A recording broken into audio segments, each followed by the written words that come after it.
Apa kabar? Tugas aman ya? Aman ya. Ini tadi agak terlambat sedikit ya. Harus selesai tapi kayaknya masih berjalan. Nah, kita lanjut ke materi yang berikutnya. Kalau nggak salah sudah dibuka ya sama tim Asdos untuk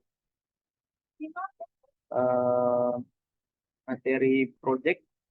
Kita lanjutkan sedikit. Kemudian setelah itu baru ke requirements ya. Kalau untuk quiz itu kapan ya? Belum ada info ya dari teman-teman. Belum, Pak. Belum ada info ya.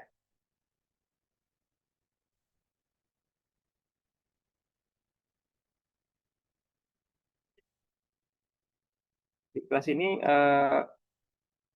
ketuanya siapa? Ya, saya Pak. Nah, Nah, udah sempat kontak Mas Solid ya. Di kelas iya, ini Solid atau apa? Mas eh, Rido. kemarin sih dibilangnya dua-duanya sih, Pak. Oh, dua. Nah, nah, Ada info terkait kuis kan? kalau quiz belum, Pak. Baru tugas sih yang udah ada Ya. infonya. Tugas tugas satu ya baru ya. Iya, betul. Oke, oke, Rafi. Harus saya buka.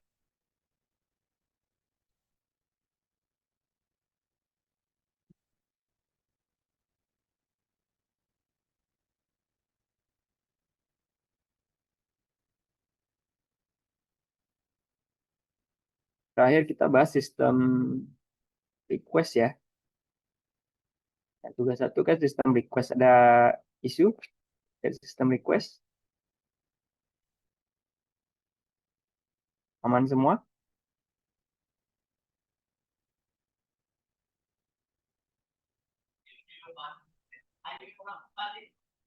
Nah, selanjutnya kan kita ini di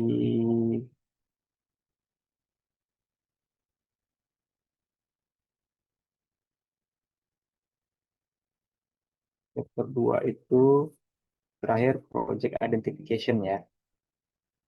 Dan kita sempat bahas elemen-elemen dari sistem request ya.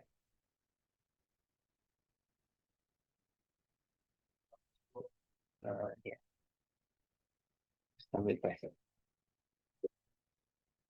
Nah, hanya memang di tugas ini ada catatan khusus ya terkait emerging technologies ya. Kalau nggak salah udah sampaikan oleh Asdos ya.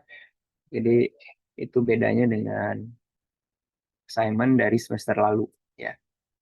Nah, kalau sistem request tidak ada masalah ya, kita lanjut ke visibility analysis ya. Nah, ini visibility analysis bagian dari planning phase ya. Jadi belum masuk ke analisis dari sistem yang akan dibuat gitu ya. Tapi lebih kepada kelayakannya ya. Apakah proyeknya gitu ya. Proyeknya itu mungkin untuk dilanjutkan gitu ya. Go or no go gitu ya. Memang di sistem request ini belum muncul ya.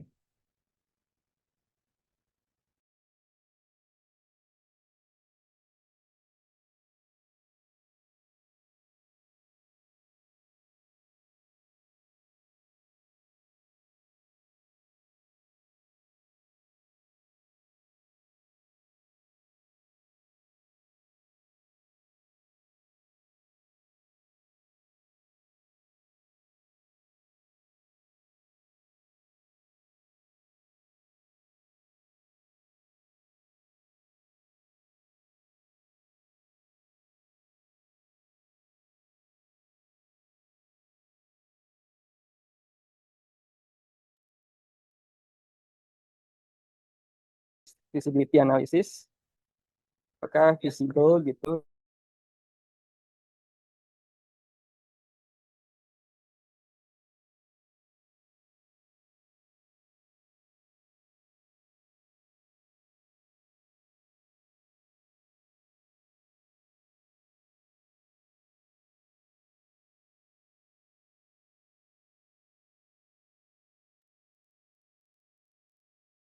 Nah, risikonya risiko apa ya yang terkait proyek ini? Apakah nanti bisa ditanggulangi gitu ya?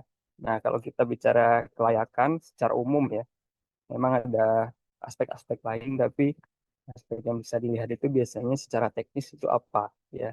Secara teknis apakah mungkin untuk dibangun gitu ya?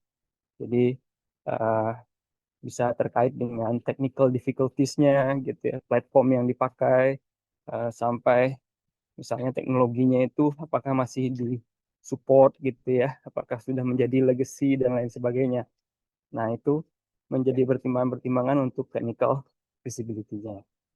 Nah, kemudian kita sempat bahas business value. Nah, itu sebetulnya terkait dengan economic feasibility-nya. Ya, apakah nanti dengan membangun sistem ini mendatangkan eh, benefits ya yang outweighing the cost.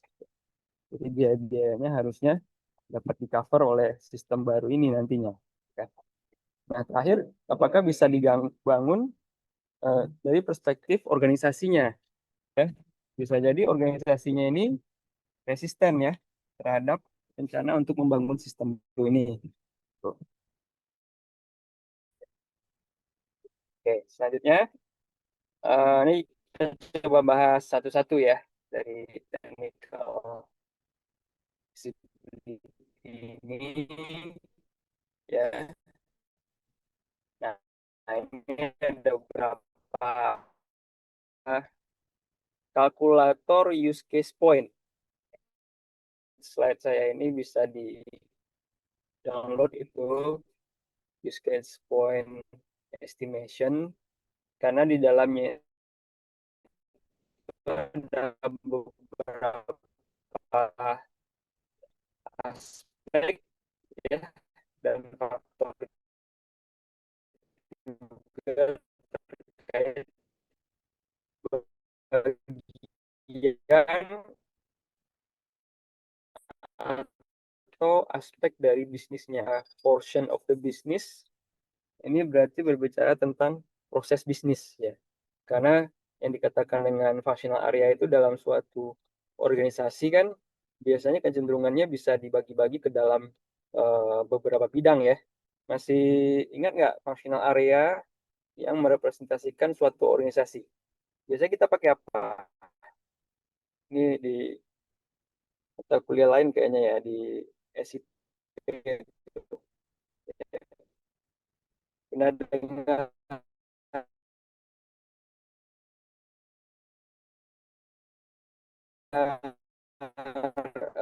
value chain, value chain porter, kalau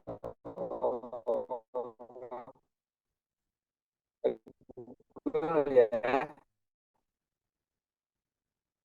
value chain.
Next lagi ya, tes tes. Ya, Ya, Kak, Berarti sudah sudah jelas, masuk, Kak. Kak. Pak. di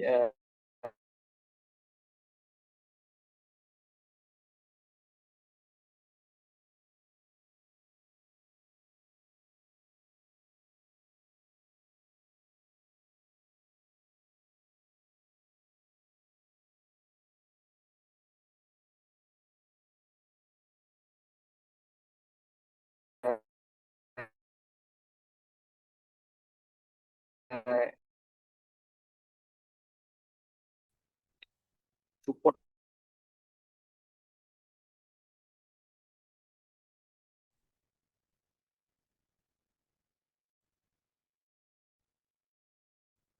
ya, lanjut lagi tadi misalnya human resource gitu ya, procurement, kemudian finance ya. Nah, ini yang dimaksudkan dengan functional area itu ya secara tradisional gitu ya. Memang bisa juga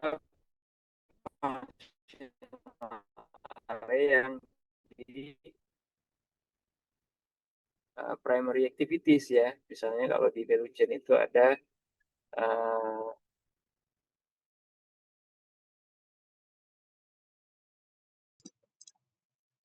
marketingnya, maka analisnya familiar dengan bagian dari functional area itu. Gitu ya. Nah, itu dari sudut pandang analisnya sendiri ya. Jadi kalau sekarang misalnya apa tuh um, uang digital berbasis blockchain misalnya gitu. Nah, ini kan teknologi yang emerging ya. Nah, apakah timnya gitu ya memiliki familiarity dengan emerging teknologi tersebut ya seperti blockchain itu ya. Jadi kalau tidak begitu familiar kan ini menghadirkan risiko yang baru ya. Kemudian ada project size ya, semakin besar projectnya itu ya semakin beresiko ya. Kemudian eh, kecocokan ya atau apa namanya compatibility dengan eh, dengan sistem yang sudah ada ya. Kalau misalnya diperlukan misalnya integrasi gitu misalnya gitu ya. Nah, jadi coba download yang ini deh, yang ada di Scale ini ya, yang use case point ini. Nanti kita bahas metodenya, tapi kita lihat dulu ada satu dua faktor di situ ya kaitannya itu sebetulnya dengan technical feasibility-nya. Nah, ini coba ke Excel-nya. Nah, kalau saya ganti screen-nya ya, ini yang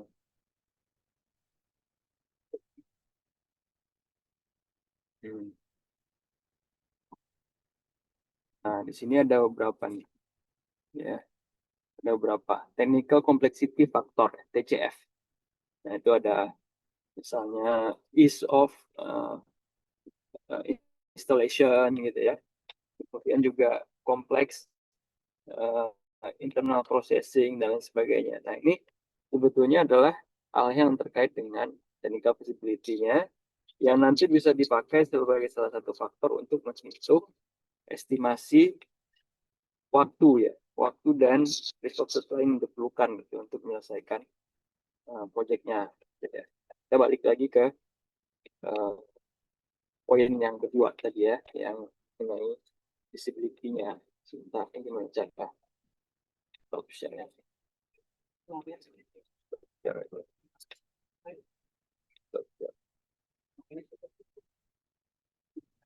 Hmm, itu dia. Nah, kembali ke yang kedua tadi ya, technical feasibility. Economic feasibility ini cost benefit analysis ya, ini cukup self explanatory ya. Nah, apakah benefits-nya outweighing the cost ya. Dan minggu lalu sempat kita bahas tangible value ya, tangible benefits sama dengan uh, intangible benefits ya atau tangible values ya. Bagaimana kita bisa quantify ya walaupun yang intangible value itu atau benefits itu lebih susah di quantify ya. Nah, ini kita coba quantify di sini dalam rangka untuk melihat apakah benefitsnya itu lebih dari cost-nya ya. Kemudian ada istilah net present value ya. Jadi di masa mendatang misalnya 1 juta rupiah itu belum tentu nilainya masih sama gitu ya karena ada faktor-faktor ya yang mempengaruhi nilai realnya di masa mendatang ya misalnya inflasi misalnya gitu ya. Nah, itu dia factorin discount factor namanya. Dan misalnya discount factornya berapa di masa depan itu berapa net present value kalau misalnya sekarang 1 juta rupiah atau 1 tahun 2 tahun ke depan itu berapa ya. Dan kemudian ada istilah break even point ya. Ini balik modalnya kapan ya, berapa gitu ya, dan di jadwalnya itu kapan ya. Dan kalau misalnya invest sekian ya, nanti baliknya berapa. Ini di return on investment-nya atau ROI-nya.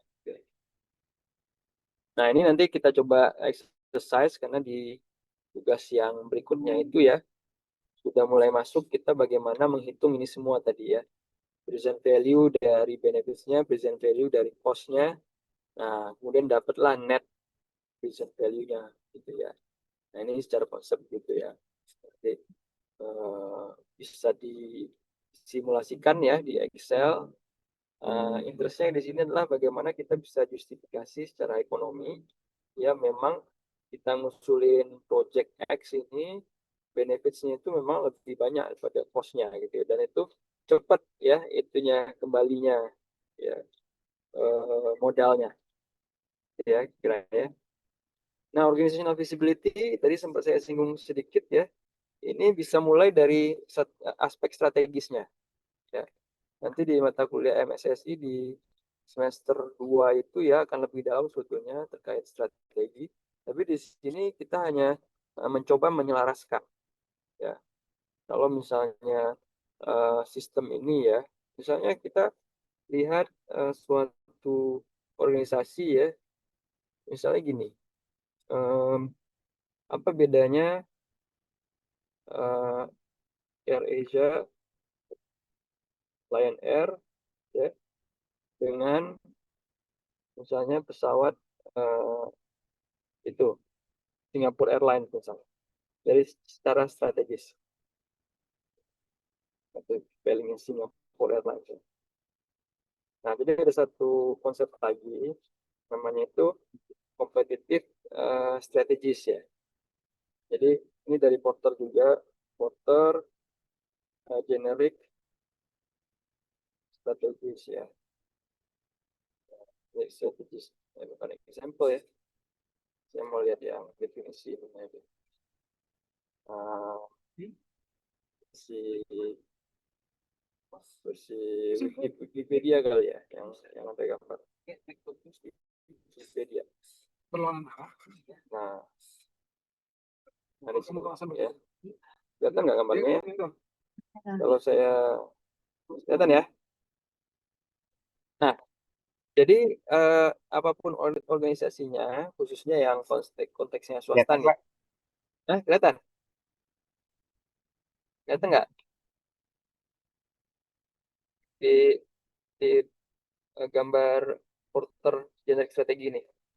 Ya aman Pak, kelihatan. Kelihatan. Ya, ya. Oke sih. Jadi dibagi dua, ya, dua aksis. Ada yang strategic advantage-nya itu ya antara dia uniqueness perceived by customer atau low cost ya. Strategic advantage maksudnya keunggulan strategisnya ya. Kalau tadi misalnya kita bicara AirAsia versus Singapore Airlines ya. Nah, yang cost leader yang mana dari dua itu? Cost leader itu maksudnya bagaimana si perusahaan itu dia operasionalnya lebih murah dari yang lain. Kalau operasionalnya murah, dia punya kesempatan untuk memberikan ya produk atau layanan yang juga biaya harganya juga rendah gitu ya. Jadi positioningnya AirAsia gitu ya, everyone can fly ya, kayak Lion Air gitu kan, low cost carrier ya. Tapi kalau diferensiasi ya, nah dia mungkin dia lebih high end marketnya ya, dia mengutamakan layanan yang apa namanya lebih nyaman barangkali ya, atau mungkin memiliki fasilitas-fasilitas yang berbeda gitu ya, yang tentu harganya biasanya lebih premium ya. Nah, ini yang diferensiasi ya. Tapi marketnya itu sama-sama industry wide ya semuanya. Nah, kalau kita tambah satu market lagi yang lebih niche ya, namanya itu ini pesawatnya Virgin Galactic, pernah dengar nggak? Virgin Galactic. Virgin Galactic. Nah, Virgin Galactic ini pesawat juga, tapi dia untuk keluar angkasa gitu ya. Jadi tourism ke luar angkasa.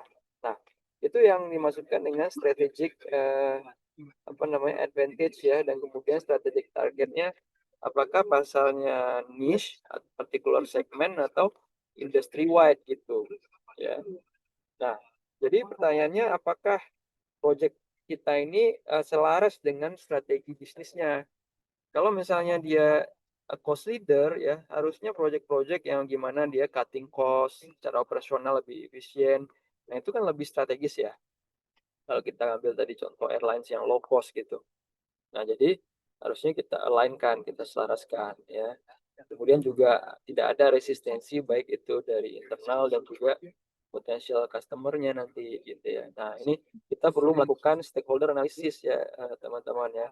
Supaya kita memahami ya interest dari masing-masing pihak yang bersinggungan nanti dengan project ini. Jadi kita lakukan analisis yang mendalam di situ. Nah, jadi bisa lebih dari satu project yang nanti misalnya diusulkan dan bisa approach-nya itu portfolio ya. Jadi ada lebih dari satu proyek yang dipilih gitu. Ya, yang nilai tadi misalnya cost benefit analisisnya berbeda gitu ya. Nilai risikonya juga berbeda, alignment dengan strateginya juga berbeda gitu ya. Nah, itu yang dikatakan dengan project portfolio selection ya. Jadi berdasarkan project-project yang kita udah apa ini, kita udah tulis, jadi bagaimana itu bisa bisa dipilih nanti gitu ya. Nah, selanjutnya adalah project management tools-nya ya. Bagaimana ini project management tools ya bisa kita pakai untuk mengelola project-nya gitu ya. Kira begitu. Tapi sampai sini ada pertanyaan nggak? Belum lanjut nih ke project management tool. Silakan.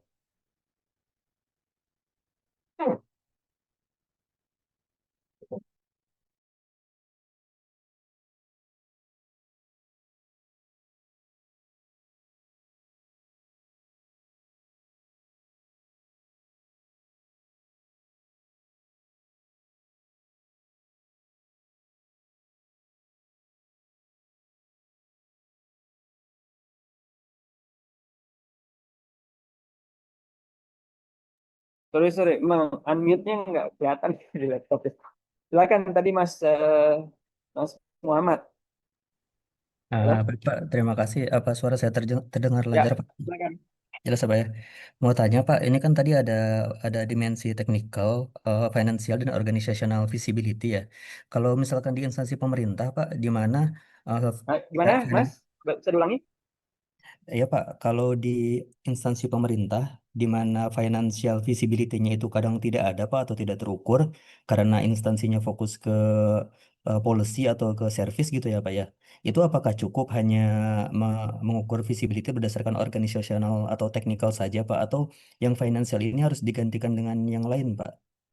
Terima kasih Pak. Ya, ini bagus pertanyaannya eh, terkait konteks yang pemerintah ya. Jadi memang pemerintah ini kalau kita ambil contoh di temuan yang lalu, tidak semua bisa dikuantifikasi gitu kan, karena dia itu kan sifatnya pelayanan ya.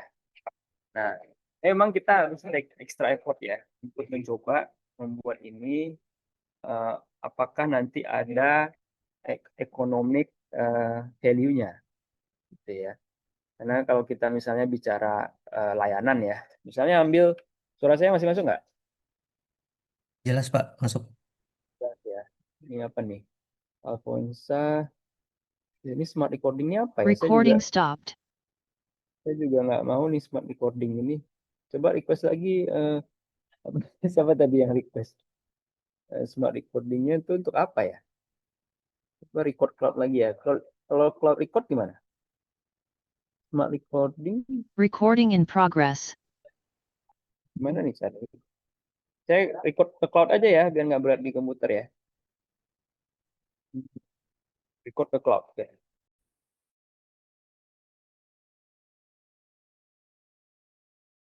Diambil dulu menunya. Ya. Oke, jadi sekarang udah masuk ya suaranya. Misalnya salah satu indikatornya di Indonesia itu kalau kita mau menarik investor, ya kan ease of doing business-nya harus baik ya. Coba Google ya.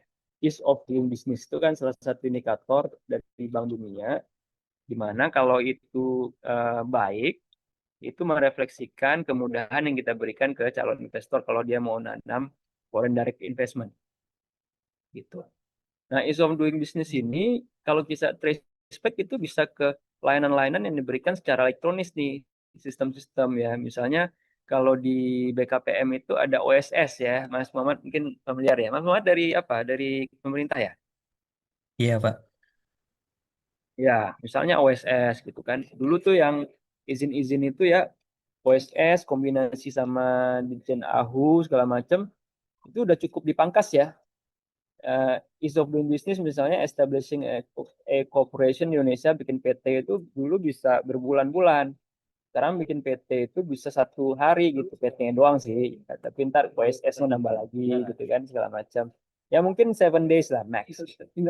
Jadi kalau misalnya sistem-sistem itu bisa menghadirkan layanan ya yang memang kita bisa ukur satisfaction dari masyarakat ya. Tapi bisa nggak nanti kita ukur juga kalau ease of doing business-nya meningkat, ya bisa nggak ada implikasinya ke uh, foreign direct investment yang meningkat gitu, ya. Dan kalau meningkat berapa gitu ya nilainya. Nah itu memang nggak langsung mudah ya kayak kita ngukur profit di apa misalnya di swasta gitu ya Mas ya. Jadi memang panjang gitu chain-nya. Ya, jadi itu nggak pertanyaannya tadi, Mas? Kalau nggak salah tangkap. Ya, Pak, salah satunya itu, Pak. Ya, gitu ya. Kalau nanti agak keliru di info aja. Mungkin saya salah tangkap. Nah gitu. Jadi memang tidak sesederhana kalau di konteks swasta yang cost benefit analysis tadi dan juga apa namanya economic visibility-nya gitu ya dalam konteks pemerintahan gitu ya. Kalau teknikal saya pikir sama ya treatment-nya gitu kan. Malah khusus untuk requirements yang sifatnya fungsional ya nanti kita lihat di bagian requirements itu kalau di pemerintah kan pemerintah dia lebih cenderung dia berbasis aturan ya regulasi gitu ya kalau udah ada dasar hukumnya itu kan akan lebih mudah menurunkannya menjadi kebutuhan fungsional dari sistemnya ya kan jadi sistemnya penggunanya siapa apa saja yang dapat dilakukan pengguna tersebut nah biasanya kan udah tercantum ya di dasar hukumnya gitu ya tidak dinamis ya tidak seejal kalau kita bicara misalnya startup gitu kan yang mungkin kebutuhan fungsionalnya bisa uh, berubah sesuai dengan perkembangan market gitu ya. Kalau kita coba switch dulu ke ini ada yang ngechat juga ya. Chatnya belum tayang. Oke, ini udah tayang ya. Nah, ini tuh sama. Kalau kita lihat project management body of knowledge, ini muncul lagi. Ya, walaupun kita bahas sekilas di sini ya. Jadi yang diperlukan itu sebetulnya work plans ya. Work plans itu adalah rencana ke depan kalau kita mau menjalankan proyek itu tadi ya. Jadi dipecah-pecah menjadi pekerjaan-pekerjaan yang terkecil ya. Jadi istilahnya itu work breakdown structure ya, WBS ya. Jadi ada hierarki pekerjaan-pekerjaannya. Ya, jadi kalau misalnya kita mau mengerjakan pengerjaan sistem informasi X misalnya gitu ya, misalnya di fase analisisnya. Nah, apa aja langkahnya? Bagaimana cara kita mengumpulkan data ya? Bagaimana cara kita menganalisis data? Berapa lama pekerjaan-pekerjaan itu gitu ya? Pekerjaan mana yang harus menjadi presiden ya atau dependensiesnya atau pekerjaan mana yang didahulukan kemudian setelah pekerjaan itu baru ada pekerjaan berikutnya gitu ya. Kalau tidak ada pekerjaan yang terdahulu itu tidak bisa jalan gitu ya. Nah, ini istilahnya kan dependensi ya gitu kan. Ini dicoba dipetakan dalam suatu visual ya. Nah, namanya salah satunya adalah WBS gitu ya, work breakdown structure yang kayak ini ya, organizational structure gitu ya, atau dibuat dalam bentuk timeline yang namanya itu PERT chart ya atau Gantt chart gitu ya. Jadi ini nggak ada gambarnya ya. Ini kayaknya versi slide yang di apa yang di scale ya. Ini kan persis selesai nih. Nggak apa lah, nanti pas yang next meeting ya, saya tambahin lagi ya, untuk contoh-contohnya. Tapi mungkin di sekilas saja ya, per chart ya, itu ada contohnya. Itu yang di slide saya satu lagi. Ini slide buku nih kayaknya. Nah, ini ya gambar seperti ini ya. Jadi masing-masing tas itu nanti ada berapa lamanya gitu kan. Nah, jadi kelihatan itu tadi presidennya, dependensinya ya. Tuh, itu.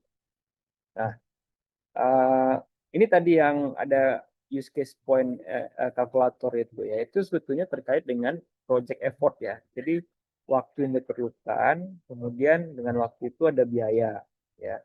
Nah, ini berbasiskan use case. Nah, ini mungkin agak terlalu cepat ya, karena use case itu nanti baru kita bahas di requirements ya, tapi nggak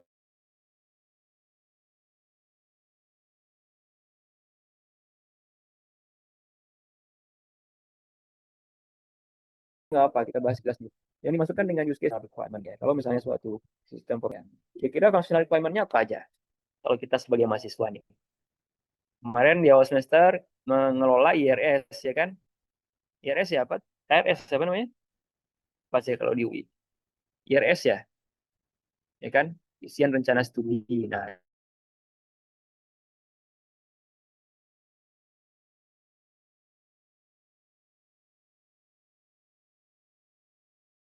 jadi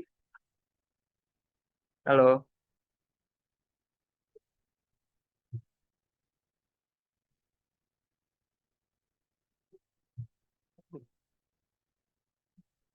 busy nggak sih? Nggak ya?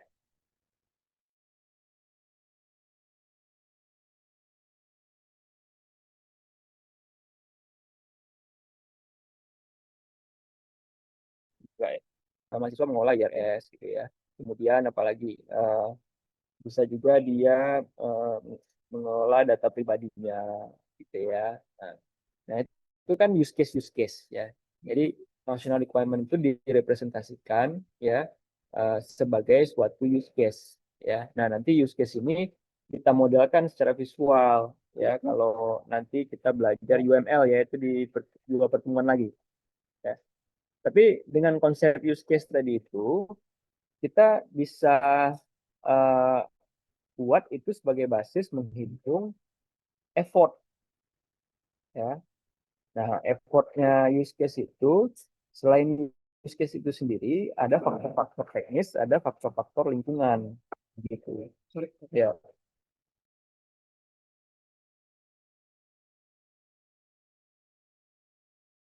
Jadi ada dua ya, technical complexity sama environmental. Nah, coba kita lihat ya. Tabelnya dulu deh. Kalau yang tadi kan yang saya buat versi Excel-nya gitu kan.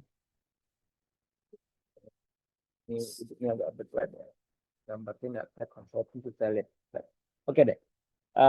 Pertama aktornya ya. Aktornya siapa gitu ya. Apakah aktornya manusia? Ya, itu berarti kompleks aktor. Kemudian ada aktor yang sistem gitu kan. Karena suatu sistem itu kan bisa diakses juga oleh sistem lain ya. Tidak harus dengan manusia melalui graphical user interface gitu. Jadi masing-masing tipe aktor ini beda ya bebannya, weight-nya atau nilainya ya. Jadi kalau human tuh 3 ya. Nah, human ada berapa aktor nanti gitu. Nah, human tadi kalau di SIAK ada mahasiswa, ada dosen, ada tendik gitu ya. Dan lain-lain ada apa bidang akademik gitu kan. Nah, kalau dengan sistem ada beberapa sistem yang berinteraksi dan caranya bagaimana? Apakah pakai API itu sederhana atau mungkin dengan cara lain gitu ya, yang mungkin lebih berisiko atau mungkin lebih uh, kompleks ya, misalnya koneksi database langsung misalnya gitu ya. Nah, jadi itu aktornya dulu ya. Kemudian bisa juga use case itu sendiri. Ya, jadi ada berapa transaksi, berapa use case yang dihandle oleh sistem ini 1 sampai 3, 4 sampai 7, lebih dari 7 itu kompleks ya. Nah, kalau Siak NG itu kan lebih dari 7 ya eh, tipe-tipe transaksi uniknya gitu. Nah, ini weighting factornya beda ya, dan juga numbernya ada berapa ya. Nah, ini dikalikan ya. Jadi weighting factor times eh, number gitu ya. Jadi 3 kali 4 12 gitu ya. Dihitung kayak gitu, ada rumus itu di bawah. Kemudian kompleksitasnya ya.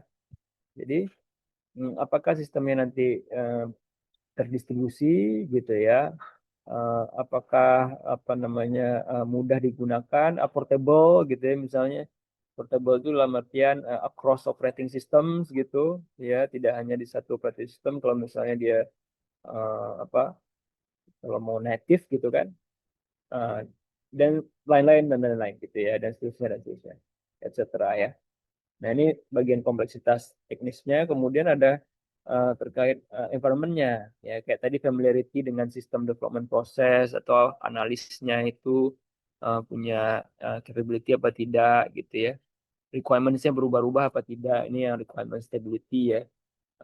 Difficulty of programming language ya, kalau tadi pakai blockchain programming language-nya apa, apakah familiar gitu ya misalnya gitu. Nah, ini semua kita factorin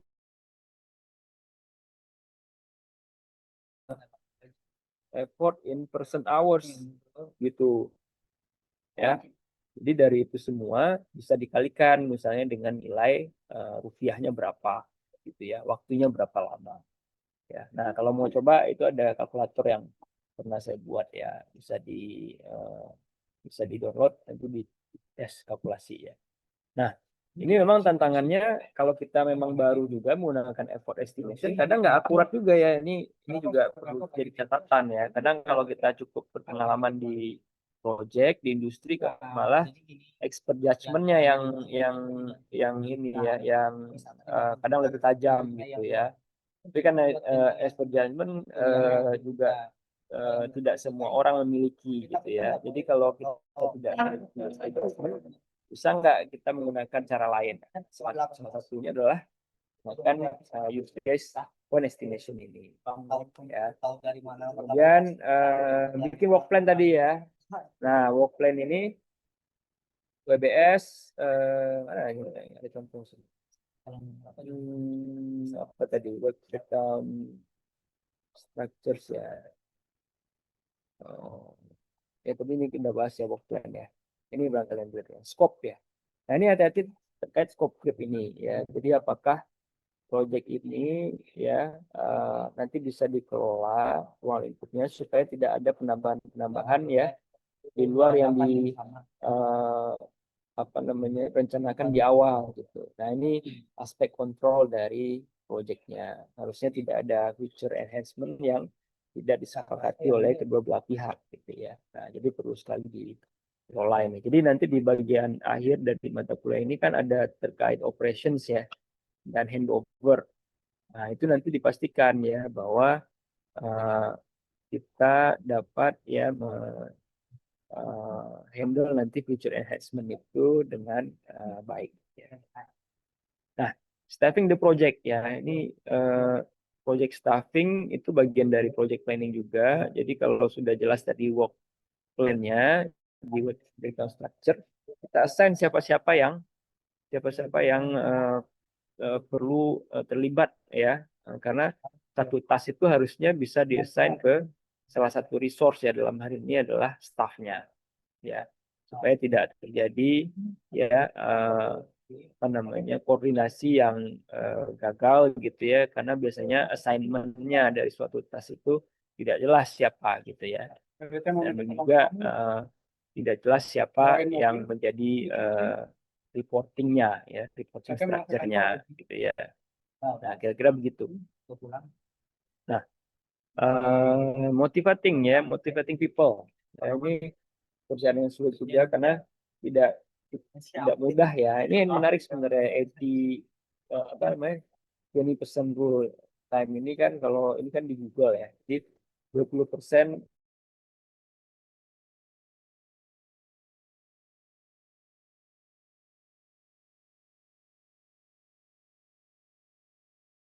waktu dari set project ya. Itu kan populernya dulu ya. Tapi kan beberapa produk yang populer saat ini seperti Gmail ya,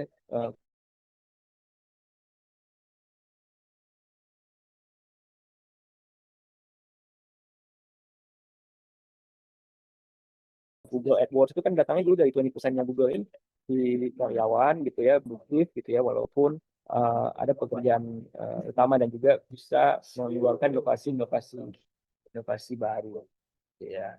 Nah, kira-kira begitu. Jadi perlu diberikan pertimbangan seperti itu, teknik seperti itu, ada recognition-nya ya, ada mengutamakan tim ya, bukan personal. Makanya di sini ada beberapa kalimat ya, team ownership, group ownership. Nah ini sebetulnya sama nih maksudnya ya. Jadi bagaimana itu menjadi pekerjaan suatu tim yang di recognize gitu ya, tidak hanya individual contribution saja ya. Nah, kemudian ada istilahnya provide autonomy ini juga menarik ya. Bagaimana kita bisa mempercayakan ke tim kita. Nah, ini sebenarnya kuncinya di hiring ya. Jadi pernah dengar istilah ini enggak? Bozo explosion. Ya. Ini istilah yang dipakai oleh Steve Jobs ya dan populerkan oleh Guy Kawasaki kalau di sini ya. Jadi A players itu dia akan senang kerja dengan A players. Makanya kita hire A players dan dia nggak akan mau bekerja dengan B players. Jadi ketika kita hire B players, dia akan hiring C players, dia akan hiring D players, dia akan hiring E players, akhirnya menjadi bozo gitu for the whole company ya. Nah, ini kita perlu jaga ya bagaimana kita hire yang bagus supaya kita bisa berikan dia otonomi ya. Jadi A players itu dia lebih senang otonomi ya. Jadi dia nggak terlalu mau di apa namanya micromanage gitu ya semacam itu. Nah, handling konflik ya. Ini juga hal yang penting ya karena sekarang work environment juga cultural gitu ya dan bagaimana ini dapat kita bisa perhatikan gitu ya dan ini mungkin dapat diformalkan ya di institutionalize gitu jadi SOP ya operating procedures gitu ya bagaimana kalau ada konflik itu coba dihandle ya malah bisa dibuat semacam unit-unit tertentu yang memang misalnya terkait kalau ada konflik kepentingan gitu ya ada konflik-konflik yang sifatnya personal yang mencampur adukan profesionalitas dengan personal ini kan satu minggu belakangan banyak CEO yang diberhentikan ya termasuk CEO Nestle ya beberapa hari yang lalu itu kan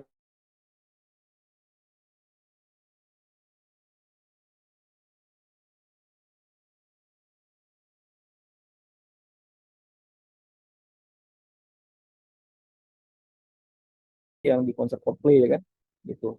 Nah itu gimana cara handling ya handling that kind of konflik itu sebenarnya gitu kan. Nah itu perlu diperhatikan juga. Jadi uh, project planning cukup uh, planning dan manajemen ya cukup luas juga sebetulnya skopnya ya kalau kita lihat di sini.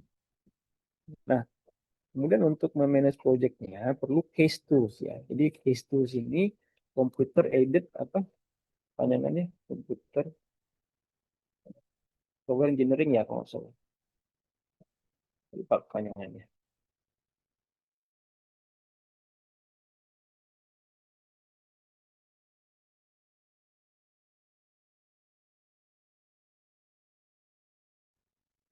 Nah, kebetulan ada sederhana bikin diagram-diagram aja sampai yang memang dia bisa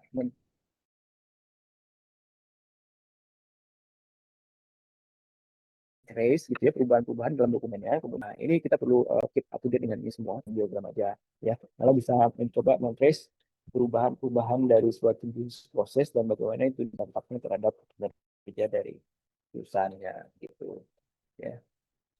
Nah, jadi tidak hanya project initiation, feasibility study, project selection, sampai estimation effort, tapi sebetulnya kalau kita bicara planning itu ya termasuk staffing gitu ya dan merencanakan operating procedures ya kalau nanti misalnya ada konflik gitu ya sampai pengelolaan proyeknya secara utuh ya. Nah, kira-kira begitu. Ada pertanyaan nggak sebelum kita lanjut ke requirement determination nih? silakan. Ini bentar, yang aduan CP itu biasanya kan Raf- selama ini Raffi, buat sebagai Proyeknya kapan dikumpulin yang proyek Iya. 1? Nah, Tadi diinfo sama Mas Holid tanggal 13, Pak. 13 ini ya? Berarti 13. Nah, proyek 2 belum meluncur ya? jadi pelayanan itu faktor Ada masalah nggak dengan proyek 1 ini? Ada masukan atau ini?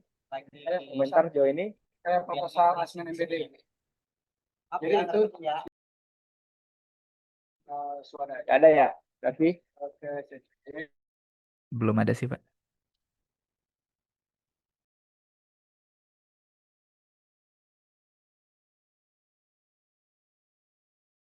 ini malah tapi mau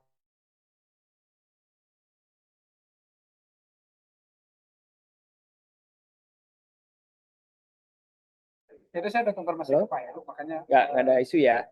saya lanjutkan ini.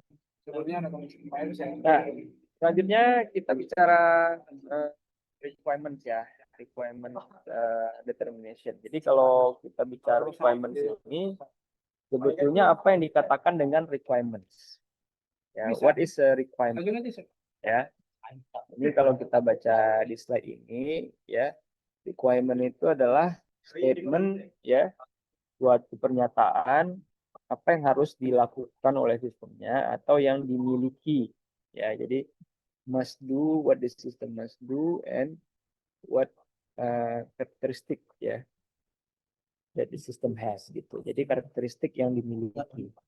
Jadi kan kalau must do itu berarti apa yang dilakukan. Nah, ini kaitannya dengan proses, ya. Jadi tadi kita bahas functional requirement itu kan proses, ya. Karakteristik apa yang dimilikinya gitu ya. Misalnya sistemnya itu harus responsif ya, dalam waktu 2 detik dia bisa load 1 halaman. Nah, itu kan karakteristik. Nah, itu kebutuhan juga, tapi kebutuhan non fungsional nanti kita bahas ya. Jadi ada kebutuhan fungsionalnya terkait proses gitu ya umumnya. Kemudian kebutuhan non fungsional misalnya terkait kinerjanya, performance-nya, usability, ya, security dan lain-lain. Gitu ya. Jadi ada 2 tuh ya, fungsional terkait proses umumnya dan juga data. Kemudian non fungsional terkait performance atau usability gitu ya. Jadi 2 itu. Jadi nanti kalau ditanya apa itu requirement, ya ini statement what the system must do and must have gitu ya. Kemudian itu ada 2, functional requirement sama non Lanjut aja. functional. Oke. Nah, functional dan non functional ini ya, ini nanti di pertemuan berikutnya kita akan buat dalam suatu model secara visual ya, namanya kan use case diagram nanti ya. Tapi sebelum itu bisa dibuat dalam bentuknya itu outline text ya. Jadi daftar requirement saja. Nah, itu yang dinamakan dengan requirement definition ya. Jadi ada semacam outline urutan apa aja nih requirements-nya dan bisa saja itu diprioritaskan sesuai urutannya ya. Nah, kumpulan ini yang satu outline ini yang dinamakan requirements definition yang dapat dikatakan ruang lingkup ya dari sistemnya itu secara penuh. Nah, inilah scope dari sistemnya gitu ya. Nah, ini contohnya coba dibaca dulu ya sambil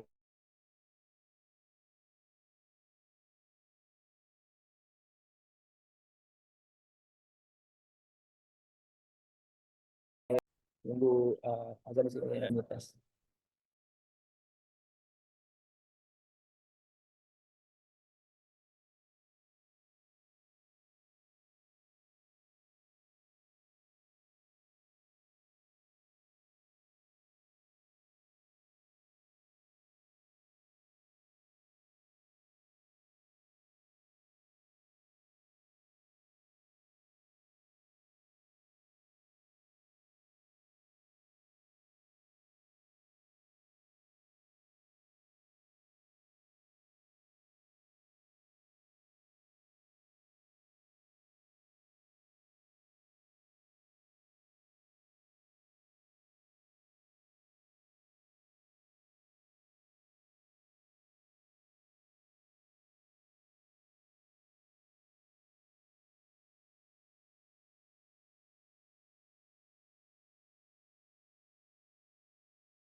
Oke, ada azan. Halo, tes masuk ya. Oke, coba kita lihat contoh nih. Requirements definition ya. Yang fungsional dulu yang bawah. Ya kan? Jadi ini untuk sistem apa kira-kira nih? Kalau dari slide-nya teman-teman. Izin Pak, Kita nilai mungkin dari kalau sistem ini mungkin skalanya lebih ke klinik atau rumah sakit mungkin Pak. Karena di ya, sini ada poin perjanjian dengan dokter. ya kayak klinik atau rumah sakit gitu ya. Jadi kalau kita lihat manage appointment, produce schedule, record doctor availability ya. Nah, ini udah 3 use case. Nah, ini nyambung sama yang tadi nih, yang use case estimation ya. Udah 3 use case tuh. Ya, mana tadi? Berarti dia sistem yang cukup simple sebetulnya. Ya kan? 1 sampai 3 transaction. Ya kan? Yang fungsionalnya nih ya. Nah, mana sih gambarnya tadi? Ini tadi ya. Nah, ini ya. Dan di functional requirement ini disebutkan siapa aktornya ya kan? Pasien, office manager, dokter, ya gitu kan. Nah, disebutkan siapa aktor-aktornya gitu ya. Nah, kemudian kalau non functional ya, nah tadi yang saya sampaikan ada performance-nya, ada security-nya gitu ya. Malah juga ada yang termasuk cultural and political requirements gitu ya. Misalnya legal requirements bahwa Undang-Undang PDP itu berlaku selambat-lambatnya Oktober 2025 misalnya gitu kan, dengan masa transisi 2 tahun. Nah, itu kan requirement juga tuh sebetulnya. Requirements yang non fungsional gitu kan, yang implikasinya ke fungsional juga bisa juga ya, tapi requirements yang non fungsional sebenarnya. Ya, security ya, siapa-siapa saja yang memiliki hak akses dan seterusnya gitu ya. Nah, ini salah satu contoh yang bisa kita buat ya, bagaimana nanti bisa kita rancang gitu ya sistem kita itu. Nah, untuk mengumpulkannya bagaimana? Gitu. Jadi cara apa yang bisa kita pakai untuk mengumpulkan requirements ini ya. Nah, ini terkait dengan pengumpulan data dan juga analisisnya sebetulnya ya. Misalnya yang gampang dulu nih ya. Misalnya kita cari root cause ya. Kalau misalnya ada suatu permasalahan yang dirasakan oleh organisasi gitu ya, bisa nggak kita cari akar masalahnya, dan dengan demikian kita dapat mengungkap kebutuhan-kebutuhan fungsionalnya gitu ya. Misalnya terkait tadi rumah sakit ya, terjadi antrian yang cukup panjang ya di rumah sakit atau klinik itu gitu ya. Dan kemudian seringkali pasien itu ya tidak mendapatkan jadwal gitu ya yang sesuai gitu ya, atau mungkin tidak cocok dengan jadwal dokter dan sebaliknya ya. Jadi untuk availability dari dokternya pun tidak tercatat dengan baik ya. Nah, ini kan mengungkap kemungkinan-kemungkinan functional requirements gitu ya, yang ada di dalam suatu fenomena, dalam suatu konteks gitu kan gitu. Nah, itu bisa kita lakukan dengan root cause analysis gitu ya, misalnya memakai Ishikawa diagram. Ini kan salah satu cara ya untuk mengungkap cara-cara ya fishbone analysis ini, atau mungkin Seven Whys ya, dengar gitu kan. Jadi menanyakan kenapa sampai ke akarnya gitu ya. Nah, ini cara-cara yang biasanya itu dalam konteks manufaktur ya sebetulnya, tapi applicable juga kalau misalnya kita ingin mencoba mencari ya potential uh, requirements gitu, yang tidak hanya fungsional tapi juga non fungsional gitu ya. Nah, misalnya duration analysis ya. Uh, Kalau misalnya ya kita punya toko retail ya yang sekarang untuk proses check out-nya itu berapa lama sih kalau customer datang gitu ya, dengan cara sekarang ini ya, satu order berapa barang dan berapa lama yang dibutuhkan kasir untuk menyelesaikannya, ya. Kalau misalnya kita ubah prosesnya dengan lebih baik, kita introduce misalnya beberapa teknologi, self checkout apa segala macam, ya. Sekarang kan ada yang kasir tanpa manusia gitu ya, pakai computer vision segala macam. Ini kan bisa dilakukan analisis ya, durasi ya, bisa mengubah proses bisnisnya dan juga menambahkan atau mengganti teknologi yang sudah embedded di dalamnya gitu ya. Jadi bisa lebih cepat ya. Atau contoh lain misalnya untuk memproses suatu kredit perumahan rakyat ya, KPR gitu ya. Berapa lama itu prosesnya gitu ya, termasuk cek BI checking ya, Pak OJK Slick gitu sekarang, sampai nanti ada offer letter dari bank. Oke, ini Anda untuk KPR rumah ini 10 tahun, ini loh penawarannya. Secara tradisional kan takes time ya. Bisa nggak kita ya dari duration analysis sekarang itu kita perbaiki proses bisnisnya gitu ya untuk menjadi lebih baik. Nah, ini sebenarnya yang diharapkan nanti di tugas-tugas mendatang itu ya. Jadi mahasiswa bisa berinovasi dari existing analisis dari bisnis proses, baik itu dari permasalahannya, root cause, atau dari durasinya, bisa menghasilkan inovasi-inovasi baru gitu ya. Nah, bisnis proses itu bisa dikaitkan juga dengan biayanya ya. Jadi satu step yang dilakukan dalam proses bisnis itu biayanya berapa. Jadi kalau stepnya makin banyak tentu implikasinya biayanya bisa besar juga gitu ya. Jadi itu bisa dihitung ya fakturnya berdasarkan aktivitas ya. Nah, selanjutnya itu informal benchmarking.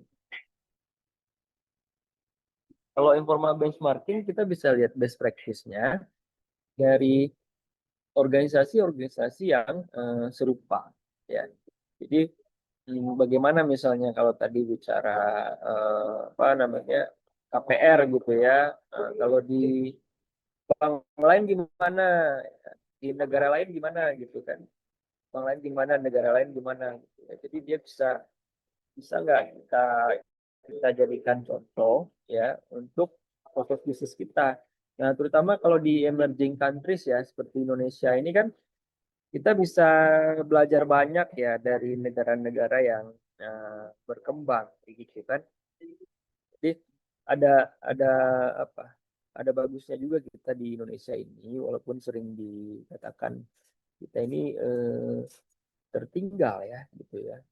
Tapi di satu sisi ini ada kesempatan kita untuk bisa memanfaatkannya ketertinggalan ini karena kita punya banyak sumber nih untuk benchmarking ya.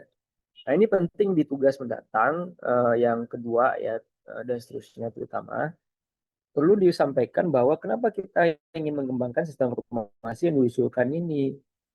Jadi benchmarkingnya itu kita harus ada ya. Jadi harus tegas nanti disampaikan sistem yang baru ini kelebihannya apa. Jadi apa hebatnya gitu. Apa hebatnya sistem baru ini ya. Uh, kita bandingkan ya secara feature by feature ya kan, pakai bisa kayak feature table gitu kan, feature table gitu ya, kayak gitu ya. Kita bandingkan gitu. Apa bedanya nih sistem baru ini, sistem yang lama yang udah ada solusi yang ada. Nah, ini harus tegas gitu ya. Supaya kita bisa dapat pertahankan nih baru ini. Nah, kemudian outcome analysis, technology analysis, activity elimination. Nah, activity elimination dulu deh. Bisa nggak salah satu step di proses bisnis kita itu kita buang gitu ya? Dan apa dampaknya? Bisa jadi ada aktivitas yang nggak esensial itu bisa dibuang. Jadi dalam ranah bisnis proses management ada tas-tas yang nggak berkontribusi kuat ke dalam proses bisnisnya itu bisa dibuang, gitu ya. Ambillah contoh apa proses bisnis yang dirasakan, misalnya ini KRS. KRS itu untuk studi mandiri yang sifatnya mata kuliah spesial itu masih memerlukan tanda tangan pembimbing gitu ya secara fisik. Nah, untuk misalnya program studi doktor ilmu komputer di Fasilkom UI. Nah, apakah itu penting? Gitu. Ya kan? Nah, kita harus evaluasi. Kalau kita buang apa? Gimana? Gitu ya. Karena sudah ada di IRS kan, gitu. Apakah itu mekanisme apa bisa jadi itu mekanisme untuk mengontrol psikologi mahasiswa aja ya supaya dia nggak hilang-hilang gitu ya. Tapi apakah itu esensial? Ya, kalau kita buang apa yang terjadi gitu ya. Mungkin kita perlu perbaiki proses lain ya. Tidak perlu dimasukkan dalam proses ya untuk pendaftaran ulang begitu. Nah, kira-kira begitu ya. Kalau teknologi ini kita ambil teknologi-teknologi baru sekarang, AI generatif atau apa. Apa dampaknya misalnya ke functional area tadi kan kita bahas functional area, ada customer service, kita tambah chatbot misalnya. Apa yang terjadi gitu ya. Nah, dari situ akan muncul peluang-peluang untuk mendetermine new requirements, ya kan? Nah, selain itu juga bisa kita pertimbangkan cara-cara lain, misalnya pengumpulan data, interview, kuesioner, dokumen analisis, CAD ini kan cara-cara tradisional ya. Suaranya. Oke, terus determine the type of functional dan ya ini tadi ya data collection ya. Oh ini satu-satu tadi ya. Ada yang belum jelas nggak dari ini ya? Kita satu-satu nih. Outcome analysis, activity elimination. Eliminate each activity in this process. Nah, kita perlu pahami bagi yang nggak ingat, bisnis proses itu adalah suatu rangkaian dari apa namanya activity ya. Jadi misalnya ordering apa ini contohnya ya. Nah, jadi misalnya processing on order misalnya dalam suatu e-commerce gitu ya. Itu kan bisnis proses yang lengkap ya. Dari ujung ke ujung ada. Ini dia kebetulan pakai bisnis proses management notation ya, BPMN gitu ya. Mirip-mirip dengan UML sih sebetulnya ya. Mirip mirip activity diagram ya. Jadi poinnya adalah dari suatu bisnis proses ya yang end to end ini bisa nggak kita hapus satu activity aja gitu ya yang nggak esensial. Jadi kita cek apakah masing-masing activity itu esensial atau tidak gitu. Ya, itu maksudnya dengan activity elimination ya. Nah, ini pengumpulan datanya aja ya. Jadi kalau kita ngumpulin data itu bisa interview gitu ya. Tapi kita juga harus memahami bahwa interview itu tidak bisa masif gitu kan. Dia terbatas gitu kan. Jadi ya select aja. Jadi sifat pertanyaan itu yang open ended gitu ya. Dan bisa dibawakan secara structure atau unstructured ya. Jadi structured berarti udah ada protokolnya cukup ini ya strict gitu ya, apa yang harus disampaikan, apa pertanyaan ditanyakan, urutannya juga harus sesuai, atau dia unstructured itu bisa juga ya. Dan ini bisa top down, bottom up gitu ya di suatu organisasi, mulai dari yang paling atas sampai yang mungkin middle manager sampai yang staff gitu ya. Tapi itu tergantung kembali kepada potential stakeholders dari sistem kita ini siapa kan. Jadi yang pertanyaan open ended itu yang pertanyaan-pertanyaan apa namanya yang mendalam gitu kan, tidak yang bisa dijawab dengan yes or no atau misalnya yang satu atau dua kata begitu ya. Nah itu bisa di follow up pertanyaan open ended dengan probingnya kenapanya gitu ya. Nah ini maksud tadi yang top down itu yang sifatnya ya very general sampai yang very spesifik ya. Ya, spesifik itu bagaimana kita bisa mengurangi jumlah error dalam order processing gitu. Atau yang top down, how can order processing be improved itu kan sangat-sangat generik ya. Atau somewhere in between. Nah, ini bisa kita tanyakan. Nah, ini jarang dilakukan yaitu post interview. Setelah selesai itu kita cek lagi ya, kita berikan lagi notes-nya ya. Ini kesempatan kita ya untuk memberikan uh, apa namanya cara ya metode bagi yang kita wawancara itu mengoreksi bisa jadi yang kita tulis ini salah gitu ya.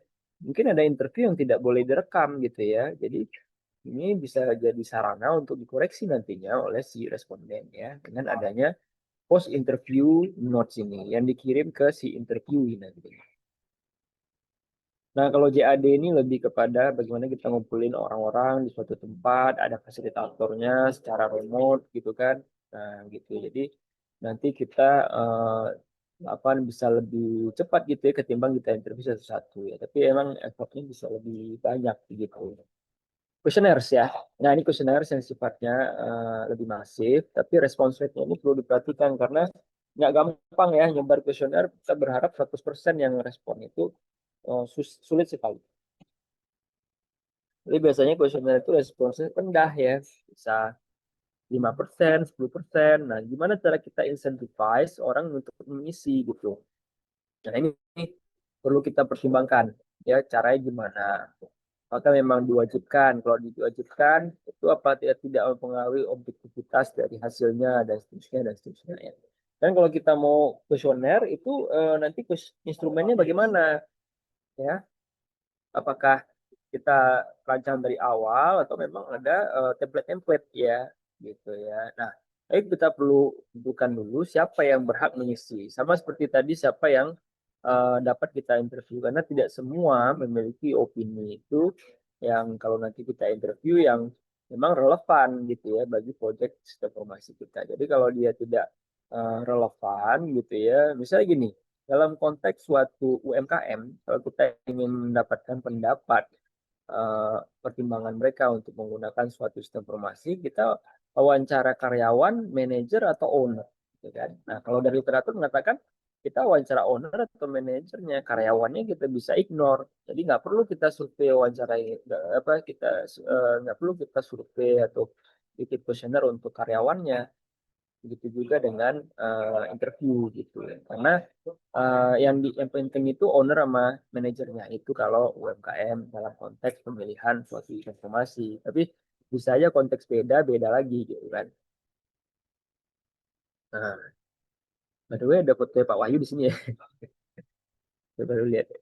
Oke, um, good questionnaire design ya. Ini cukup sulit ya kalau kita merancang questionnaire ini nanti masuknya ke kayak kita bikin questionnaire untuk tesis itu sama sebetulnya pertimbangannya karena tidak semua pertanyaan itu relevan, gitu kan.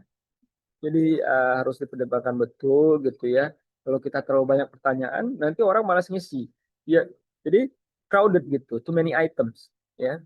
Nah, jadi harus ada eh, rancangannya juga gitu dan kita lakukan pilot ya yang nggak ada di slide ini kita perlu buat pilot ya menurut saya itu perlu di pilot ya jadi keterbacaan kuesionernya itu bisa diuji sekaligus nanti apakah hasilnya itu bisa dianalisis gitu dan membantu kita menentukan requirements tadi ya kadang nyebar kuesioner aja tapi hasilnya nggak ada gitu yang berarti ya. Dokumen analisis lengkap ya. Kalau tadi kita bicara strategi, mulai dari Renstra dikumpulkan ya. Mulai Renstra segala macam supaya nanti bisa dicek tadi keselarasan dengan strateginya. Observation ya. Nah, ini bagaimana kita observasi. Harus ada instrumen ya, jangan lupa teman-teman. Kita observasi itu tidak hanya lihat-lihat saja, tapi ada yang kita catat begitu. Ya, jadi ada instrumennya. Misalnya saya observasi di ruangan kelas. Ya, observasi saya checklistnya apa? Oke, ada papan tulis ada apa tidak? Mahasiswa itu ada apa tidak ya? Meja ada apa tidak? Kalau mahasiswa ada dia mengantuk apa tidak? Dan seterusnya dan seterusnya. Jadi ada checklist-checklist yang kita buat. Jadi jangan lupa di observasi ini perlu instrumen juga. Seringkali observasi datang aja gitu ya, tapi tidak ada cara untuk mencatatnya. Nah, bisa saja observasi ini nanti kita catat pakai field notes gitu ya. Nggak semua ada checklist gitu kan. Nah, jadi itu harus ada ya. Nah ini kaitannya dengan metodologi penelitian sebetulnya, tapi ini juga dalam pengumpulan data dalam perancangan sistem perlu kita perhatikan. Nah jadi ini beberapa macam ya teknik-teknik yang bisa dipertimbangkan secara umum nih ya ada interview, ada JAD, questionnaire, document analysis, observation. Nah, ini ada dimensi-dimensinya tergantung dari kedalaman informasi yang didapatkan gitu ya keterlibatan pengguna, seberapa terlibat dia, gitu. Kayak CAD session itu kan keterlibatannya sangat tinggi ya, gitu. Karena dia terlibat langsung di situ, ya bersama-sama dengan fasilitatornya, menentukan nanti requirements-nya apa, gitu ya. Tapi kan ini datang dengan biaya, gitu ya. Kalau biaya murah seperti kuesioner, kita nggak akan sedapat seinfo itu penggunanya, gitu ya. Dan mungkin informasinya juga tidak dalam, gitu kan. Jadi ada trade-offs-nya. Kalau kita mau kuesioner nih trade-offs-nya gitu ya. Kalau JAD ini trade-offs-nya dan lain-lain. Nah, mungkin combination of techniques ya yang bisa kita usulkan ya tergantung juga dari resources yang ada pada project kita dapat mendapatkannya bagaimana. Tapi di luarnya semua, kalau menurut saya banyak data-data yang udah dikumpulkan perusahaan gitu ya, yang sebenarnya bisa jadi sumber gitu ya, yang mungkin jatuhnya di dokumen analisis ya, misalnya email-email yang terkait suatu proses bisnis tertentu itu banyak emailnya ya. Nah, itu kan isunya isu privacy segala macam gitu loh.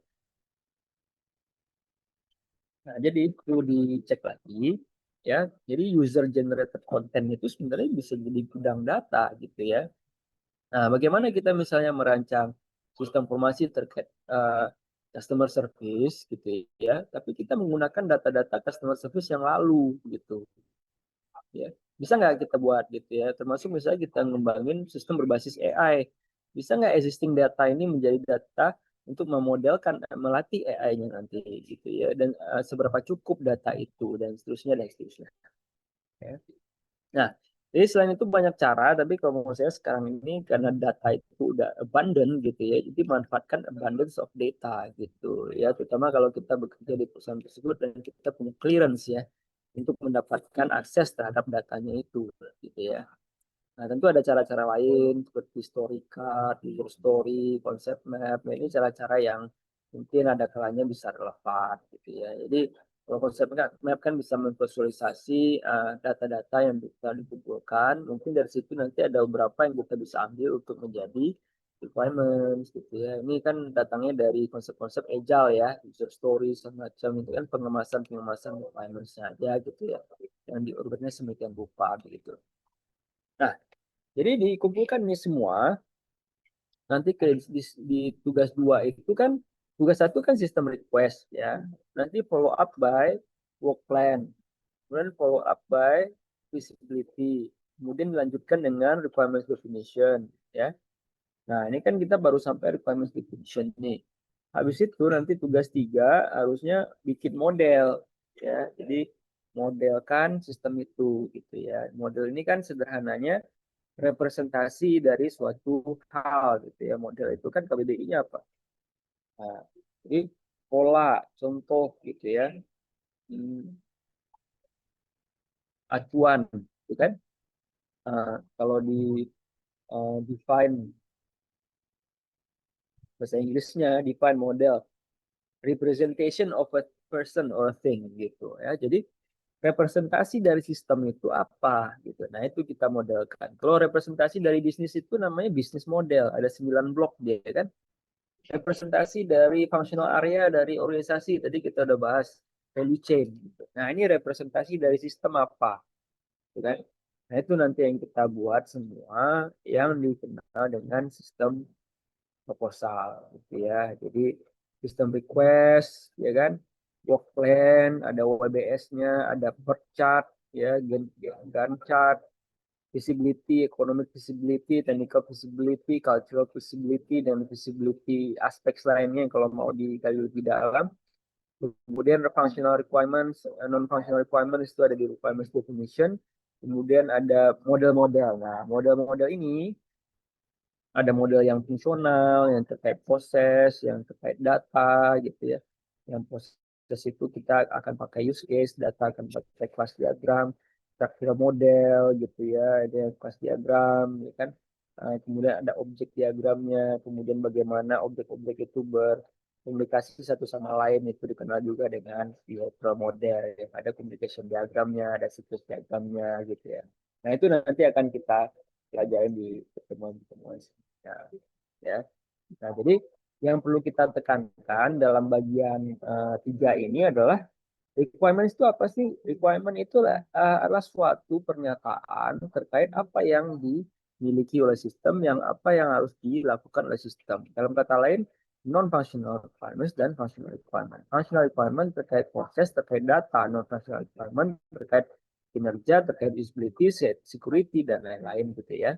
Yang selain proses dan data. Gitu. Nah, ini harus dipahami betul-betul untuk ini supaya nanti kita bisa menangkapnya. Nah, cara menangkapnya itu macam-macam ya. mulai dari analisisnya, mulai dari setelah itu juga ada pengumpulan datanya. Kalau pengumpulan datanya, tadi ada pertimbangan interview, kuesioner, survei, dokumen analisis gitu ya, dan bisa lebih dari satu ya. Tapi bisa nggak data itu dianalisis juga ya, misalnya dengan root cause analysis, duration analysis, activity elimination gitu ya. Nah, ini nyambungnya ke situ. Data udah dikumpulin, kemudian cara analisisnya gimana? Nah, bisa nggak analisis itu aiding the process of defining requirements gitu ya.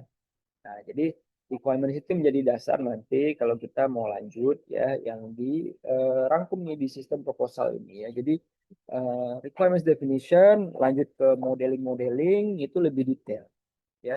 Karena functional definition ini kan bentuk outline aja kan. Tadi kan kita bahas bentuknya kan outline ya yang tadi suatu rumah sakit atau klinik itu. Nah, sekarang kita buat dia lebih apa ya?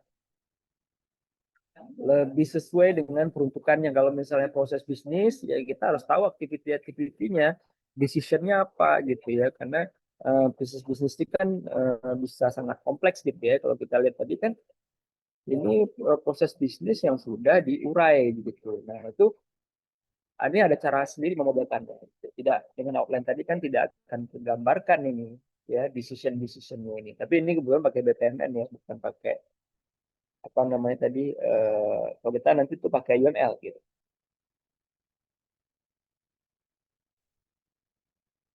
Oke, ada pertanyaan sampai sini? Wah, banyak sekali nih. Tapi Iya Pak. ya, Tadi kan sempat sempat dibahas kalau misalnya proses bisnis itu kan bisa kompleks gitu ya Pak ya. Nah itu ketika membangun use case, kira-kira metrik apa sih Pak yang bisa digunakan kalau misalnya untuk menentukan apakah sebenarnya itu sebenarnya satu use case atau sebenarnya banyak use case, karena kan mungkin user kan taunya end to end gitu mungkin ya. Tapi detail-detailnya dia nggak tahu, tapi ternyata misalnya ketika sudah diuraikan requirementnya kok gede banget satu use case ini doang gitu. Nah, apakah nih use case harus dipecah jadi misalnya jadi beberapa use case atau gimana itu, bagaimana ya Pak? oke. Ini metrik METRIC ya, maksudnya metrik ukuran gitu. Iya, betul Pak. Oke. Nah, sebetulnya yang kalau saya tangkap dari Raffi ini ya, bagaimana menentukan kompleksitas atau eh, abstraksi dari bisnis proses ya. Maksudnya ini apakah udah cukup cukup detail atau kadang cukup generik gitu ya, Raffi ya? Mungkin lebih ke arah kalau misalnya prosesnya kepanjangan gitu ya Pak ya, mungkin Ya, eh, ya, itu bagaimana gitu ya. ya. Nah, ini memang tidak ada eh, metodenya kalau saya istilahnya ya.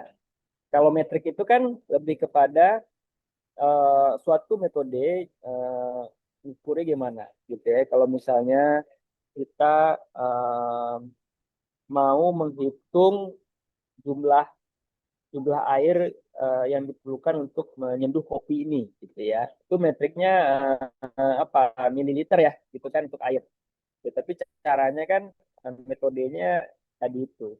Nah, tapi kalau ini biasanya tuh lebih ke ranah granularity dari bisnis prosesnya. Misalnya satu proses terdiri dari 10 activities ya kan.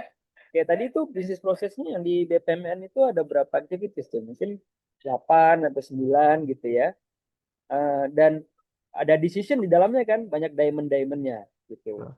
Nah, memang tidak ada rumusnya tuh. Oh, ini kalau udah 10 activities ini apa gitu. Kalau di bawah 10 apa gitu. Enggak, belum ada kalau menurut saya ya kalau kita baca di literatur. Hanya catatannya kita sebagai analis itu kalau kita ketemu nih bisnis proses ya. Oh, ternyata ada 16 langkah gitu activities ya. Apakah itu esensial semuanya gitu ya? Apakah itu adding value gitu? Kalau tidak, nah itu bisa pertimbangkan untuk di-eliminate gitu kan. Nah ini memang ranahnya udah masuk di proses bisnis proses manajemen ya BPM. Nah nanti baca bukunya si Marlon Dumas ya, itu bagus satu. Jadi uh, kita memperbaiki ya proses bisnis itu juga perlu approach ya. Dan itu ada metrik nanti. Metriknya itu adalah salah satunya itu proses health ya. Seberapa sehat proses ini. Kemudian metrik yang kedua adalah time taken to complete the process. Nah, itu kalau masuk metrik itu Raffi.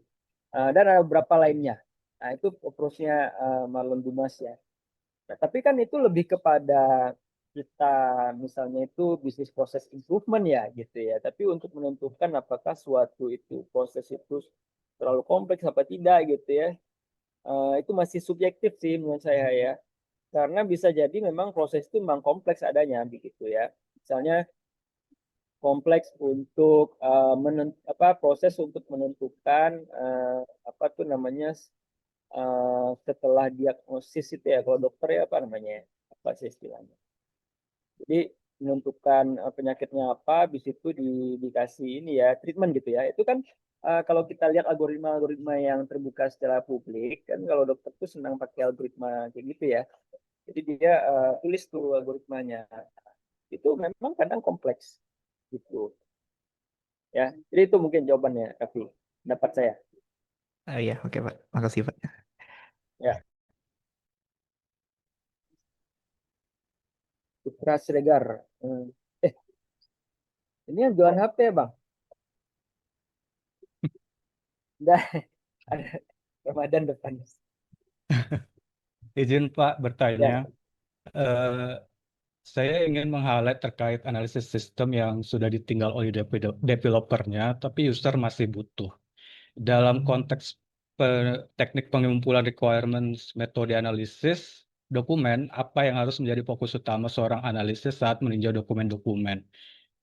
Misalnya ada yang SOP atau regulasi yang sebenarnya udah ketinggalan zaman, tidak best practice, atau mungkin tidak diterapkan sepenuhnya. Bagaimana hal ini bisa digunakan untuk seorang analis mengidentifikasi kebutuhan sistem yang lebih baik untuk user. Mungkin ini kaitannya kapan analis melakukan pendekatan business process improvement, kapan dia menggunakan pendekatan business process reengineering. Perlukah analisis mengusulkan atau menawarkan kedua pendekatan ini kepada user, atau balik lagi fokus saja ke goals dan kaitan ke analisis cost benefit-nya? Terima kasih, Pak.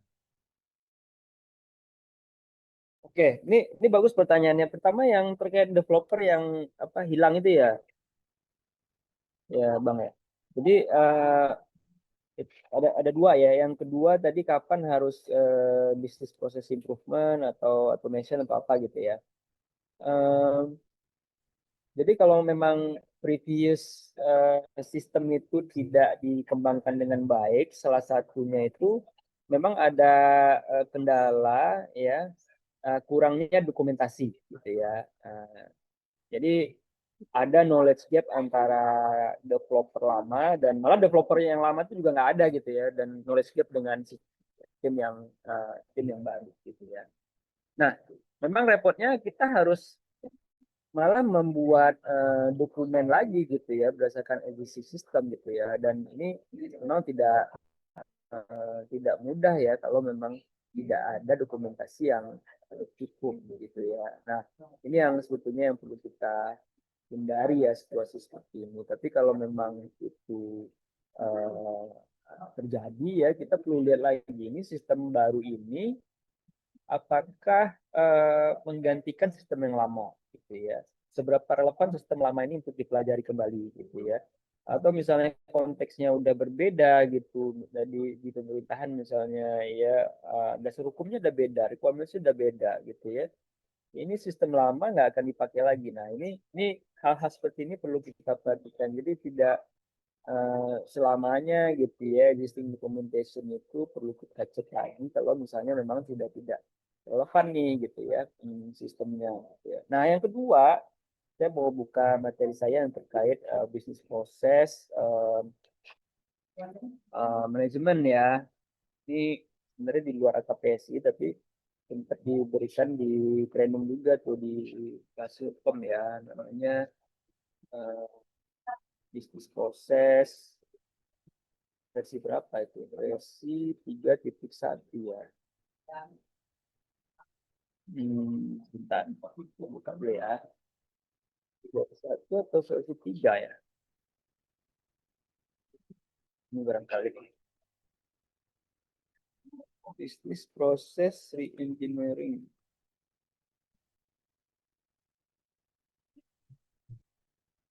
Oke, ini versi 3. Nah, saya coba searching dulu.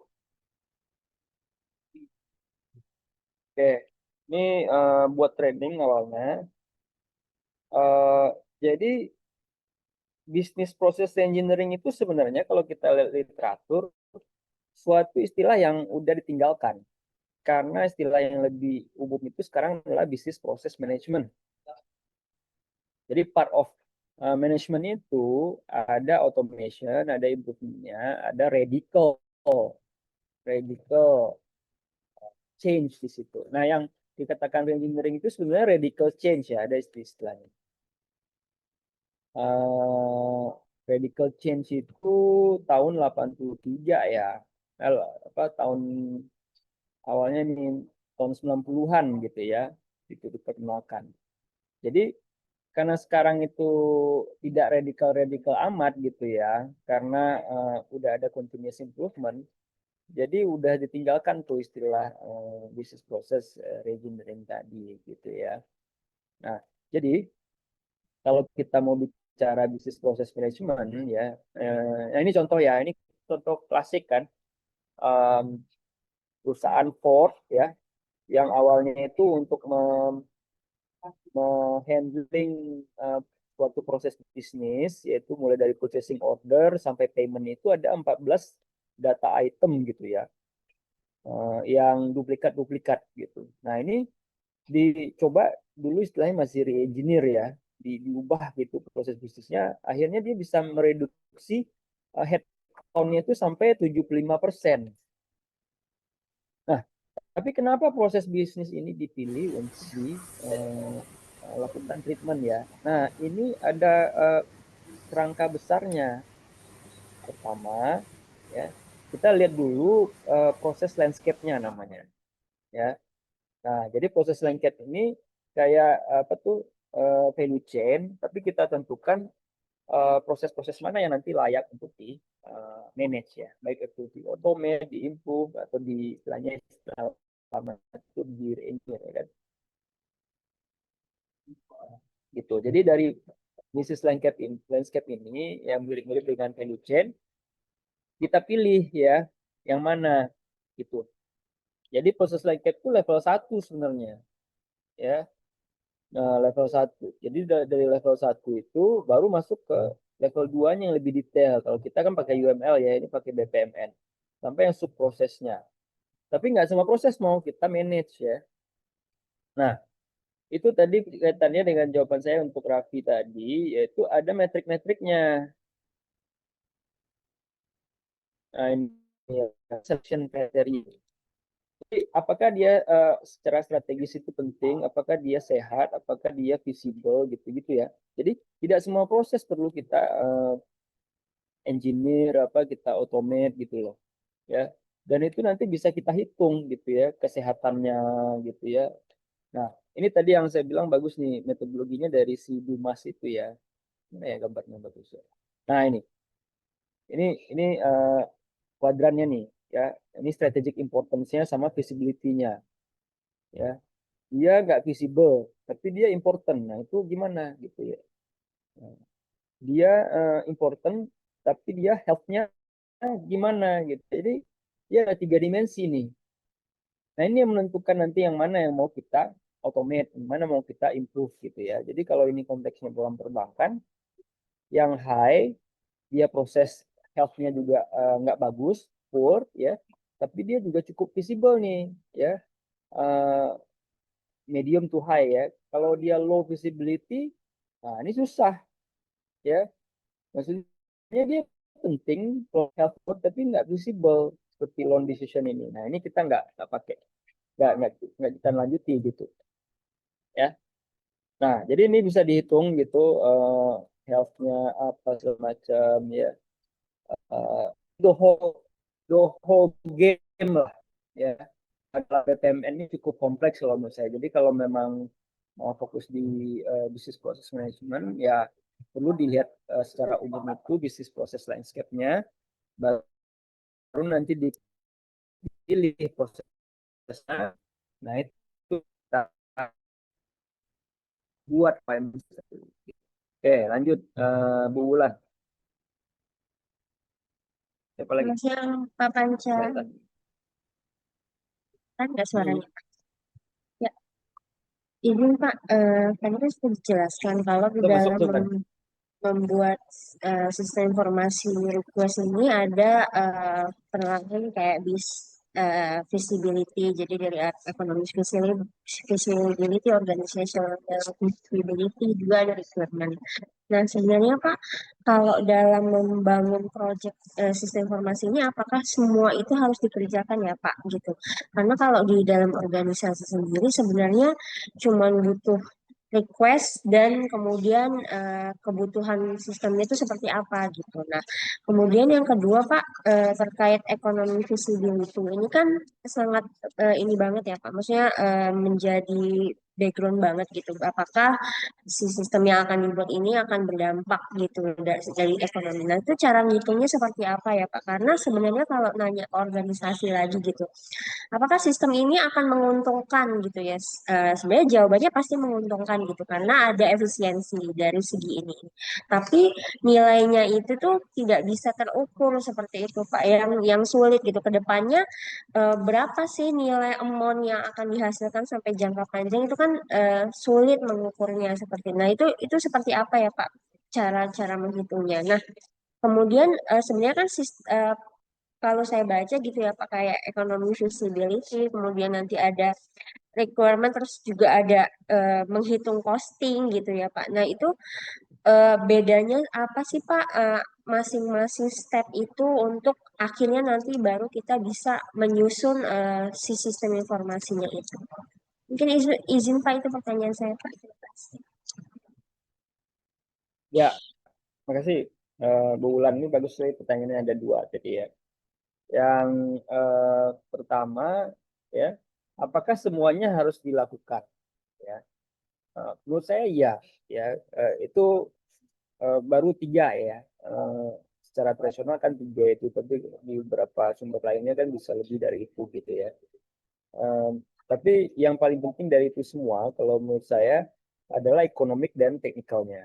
Ya, walaupun ada yang berpendapat juga secara cultural bagaimana, karena kadang kalau misalnya ada resistensi dari user atau stakeholders terkait itu yang cukup tinggi gitu ya, itu bagaimana dirinya gitu ya, tidak ada apa namanya suatu kesepakatan gitu ya. Nah itu juga menjadi isu besar ya. Tapi kalau di versi kelas kita ini tiga itu yang perlu dilakukan ya. Ekonomik itu perlu karena nanti kalau tidak manfaatnya itu tidak melebihi biaya gitu ya, itu menjadi suatu pertanyaan gitu ya, kenapa ini dihadirkan gitu sistemnya gitu ya. Tapi memang tadi tantangannya bagaimana mengkuantifikasinya gitu kan. Nah ini kan terkait pertanyaan yang kedua ya gitu ya, karena kuantifikasi ini tidak mudah gitu ya, terutama kalau dalam konteks yang non profit gitu ya, dalam konteks yang terkait dengan pemerintahan gitu ya. Jadi ada indikator-indikator yang sifatnya itu bisa saja tidak langsung ya. Kalau tadi kan bisa kita cari, contoh saya itu dari ease of doing business itu memang itu tidak langsung, tapi bisa nggak nanti diukur dikaitkan dengan foreign direct investment. Nah itu kan jauh ya, terutama bagi kita yang tidak memiliki rezim pencatatan data yang baik gitu ya, belum lagi tidak ada proses untuk apa namanya analisis data yang baik di organisasi kita, akan sangat-sangat sulit ya.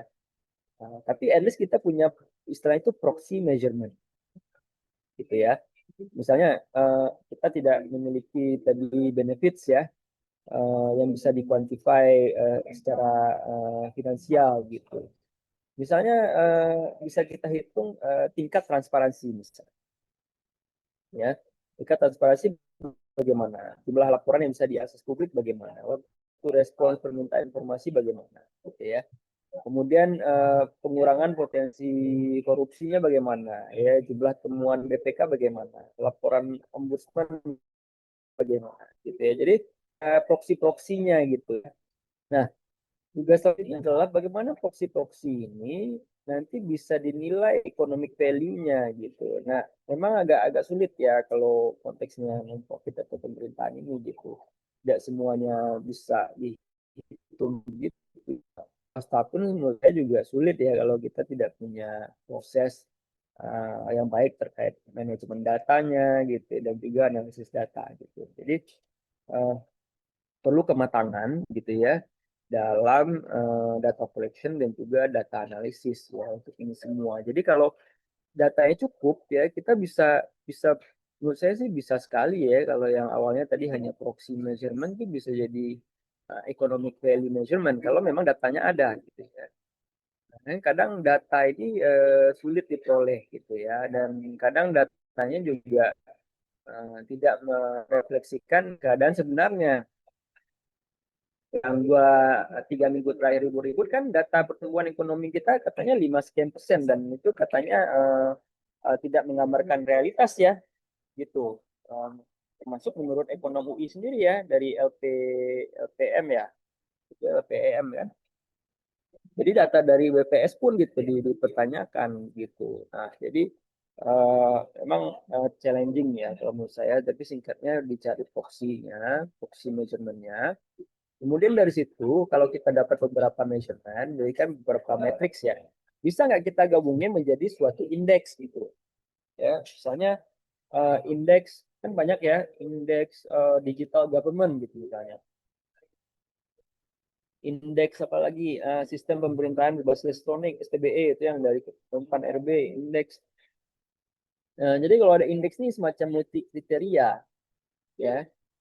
Nah, itu kalau kita bikin indeks, bikin multi kriteria decision maker seperti itu, menurut saya kontribusinya udah besar itu. Malah itu di level S3 banyak yang bikin kayak gitu. Bikin framework, bikin model ya. Bagaimana mengukur ini semua.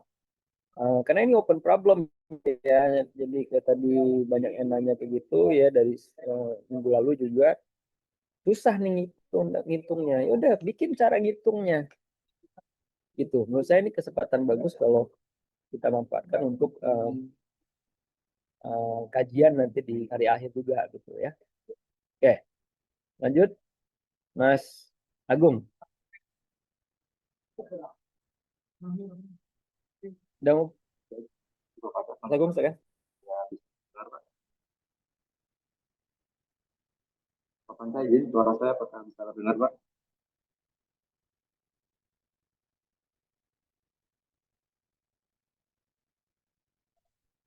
Halo Pak Panca, suara saya bisa terdengar Pak?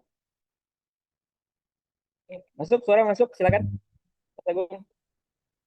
Pak, mohon izin Pak bertanya terkait dengan untuk mendapatkan request yang dibutuhkan. Itu kan tadi dijelaskan bahwasanya lebih baik jika didapatkan dari top level manajemen ya Pak dibandingkan ke level staff gitu ya. Nah, bagaimana kasusnya Pak jika memang top level manajemen di organisasi tersebut itu tidak Mas, lebih tahu izin Mas, daripada kalau boleh diulang lagi agak Mas Agung, suaranya agak ini Iya, Bapak. Mas, agak menggema. Ya, Benar, Pak, boleh. saya Kalau boleh diulang Mas.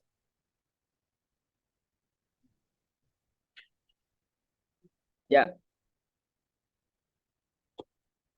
Sekarang udah terdengar Pak Panca? Woi, mantap nih, ganti mic ya. Mohon maaf Pak, karena lagi di rumah sakit Pak, jadi kurang proper Pak Lanjut, suaranya. Mas. Bagus suaranya. Baik Pak, terkait dengan interview Pak, tadi kan sebaiknya kan kita melakukan interview kepada top level manajemen ya Pak, dibandingkan dengan ke staff. Nah, bagaimana Pak jika kondisi di organisasi kami itu top level manajemennya itu tidak lebih tahu dibandingkan pimpinan di bawahnya gitu. Misalnya di tempat kami kan eselon 2 yang paling tinggi. Nah, eselon 2 itu terkadang tidak lebih menguasai gitu dibandingkan eselon 3 ataupun eselon 4-nya. Karena kan jabatan pimpinan di tempat kami itu kan bersifat politis ya Pak. Terkadang juga 1 tahun udah berganti gitu. Jadi kadang-kadang mereka tidak menguasai. Nah, gimana Pak kalau misalnya kita menginterviewnya itu ternyata di yang lebih menguasai itu misalnya di level eselon 4 gitu Pak. Apakah itu sudah cukup mewakili agar maksudnya untuk kita dapat membuat sistem request tadi Pak. Seperti itu Pak Panca, terima kasih. Ya, jadi kalau eh, intinya kalau dari saya adalah jenis pertanyaannya apa gitu ya, dan pertanyaannya itu sendiri apa. Bisa jadi memang tidak relevan dijawab oleh pimpinan gitu. Jadi kalau contoh saya tadi kan terkait keputusan untuk mengadopsi suatu sistem informasi di usaha kecil menengah, itu memang harus pimpinan sama manajer ya sama owner. Tapi kalau misalnya persepsi apa persepsi employee benefits eh, treatment gitu misalnya. Nah, itu nggak bisa pimpinan karena itu harus karyawan walaupun konteksnya UMKM tadi ya. Jadi tergantung pertanyaannya Mas Agung ya. Jadi kalau pertanyaannya itu memang ya terkait pembuatan keputusan di organisasi itu. Nah, itu kan biasanya udah kata kunci ya bahwa itu harus pimpinan gitu ya. Tapi kalau tadi misalnya teknis operasional lapangan gitu ya yang udah ada terkait pengambilan keputusan ya memang terkait seberapa menguasai gitu ya suatu teknis proses misalnya itu tidak harus ke pimpinan gitu. Itu Mas Agung. Ya. Baik Pak Panca, terima Oke, kasih. oke, masih Dinda.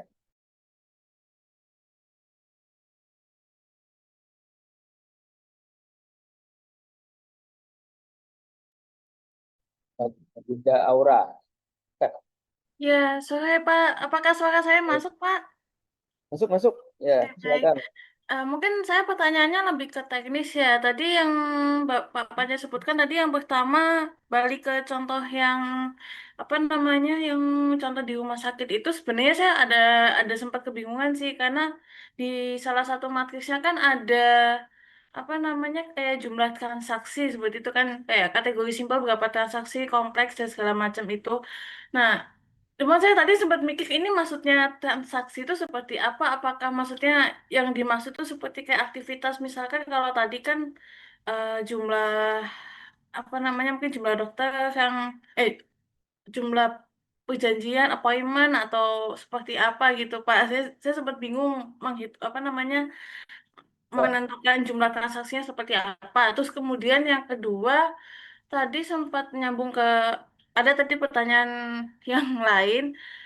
Kalau misalkan konteksnya itu mungkin ketika kita sudah melihat masalah di apa masalah di tempat kerja gitu, misalkan ada suatu sistem yang ternyata dia ini butuh improvement seperti itu. Tapi ketika ketika solusinya adalah kasarannya kita mengganti sistem lama ke sistem baru, itu kan apa ya namanya sebenarnya transisinya itu juga tidak mudah seperti itu. Apalagi jika misalkan sistem lama itu sudah dijalankan dalam waktu yang lama, jadi kan kayak lebih lebih terbiasa dengan sistem yang lama. Nah, itu sebenarnya apakah memungkinkan jika kita tuh melakukan improvementnya di sistem yang lama. Jadi kita tidak membuat sistem baru, tapi kayak mungkin menambahkan fitur ataupun memperbaiki sesuatu di dalam sistem lama itu.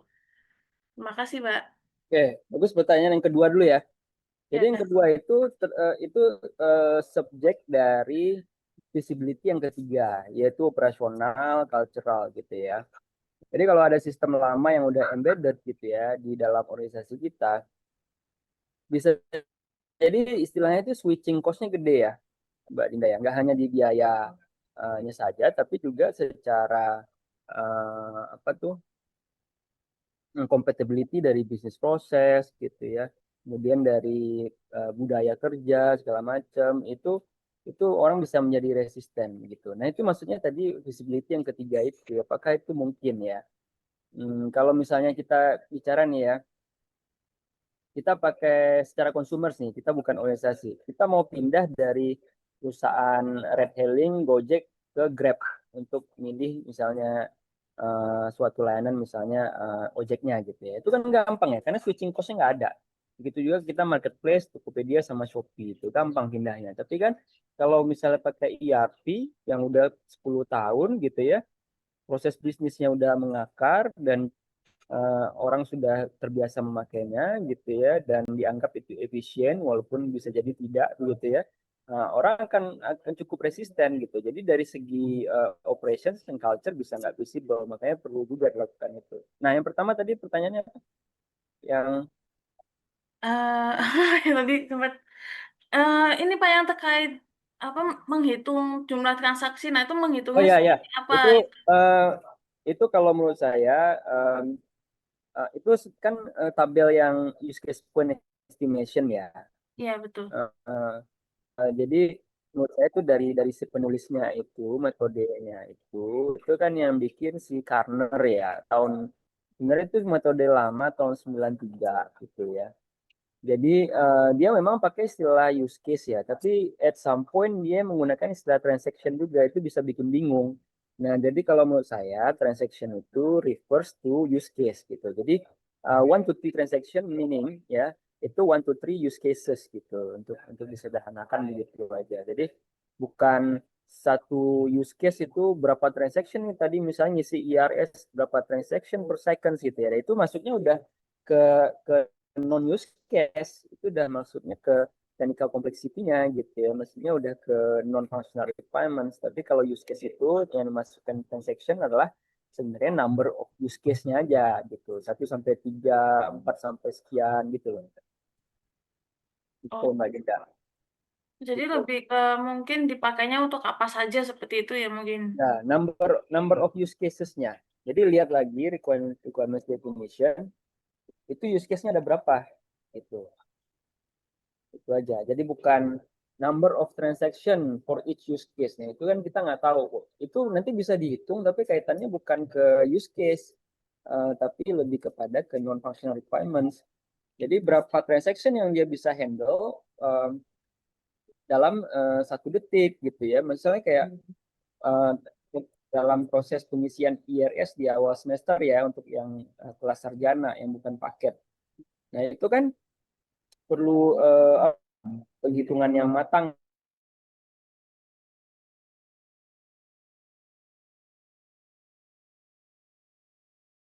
apa mendukung sistemnya gitu ya. Nah, itu perlu peak season seperti itu gitu ya. Tapi itu bukan yang transaction tadi misalnya. Baik, baik. Terima kasih, Pak. Ya, jadi nanti bisa baca papernya Karner itu. Udah lama sih ya, tapi itu lebih detail kenapa dia itu namakan transaction ya. Kalau menurut saya itu harusnya diganti. Oke, yang lain cukup tugas aman ya, dapat ini ya, dapat apa namanya tempatnya ya.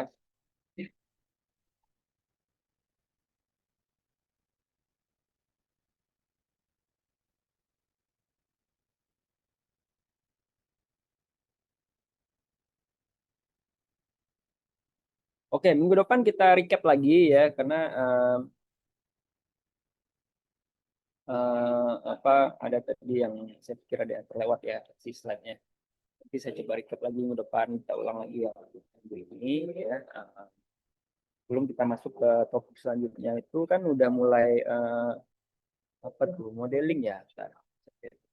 Ya, udah mulai functional modeling. Jadi sebelum itu nanti kita recap lagi.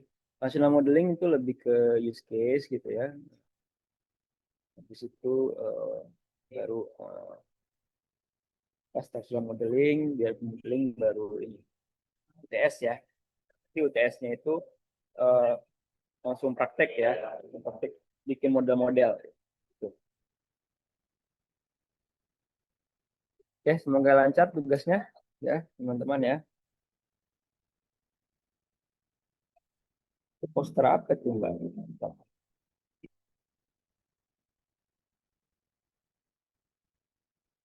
Oke,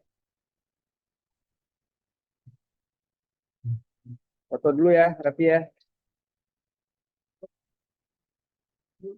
Raffi bisa foto ya? Gimana Pak? Buat sekre ya? Oh ini foto nih Pak maksudnya. Oke, Oke, ya wes. buat sekre minta enggak ya? Dokumentasi aja. Saya sih Oke, nggak perlu, tapi mungkin di sekre perlu. oke ya wes. Ready semua ya. 1, 2, 3. Oke, sip. Oke, sip. Thank you atas perhatiannya semuanya teman-teman ya. Ketemu minggu depan ya. Minggu depan offline ya. Saya. Oke, makasih atas perhatiannya. Assalamualaikum warahmatullahi wabarakatuh. Waalaikumsalam. Salam, terima kasih Pak. Terima kasih, Pak. Terima kasih Ya, Bapak. bikin N ya.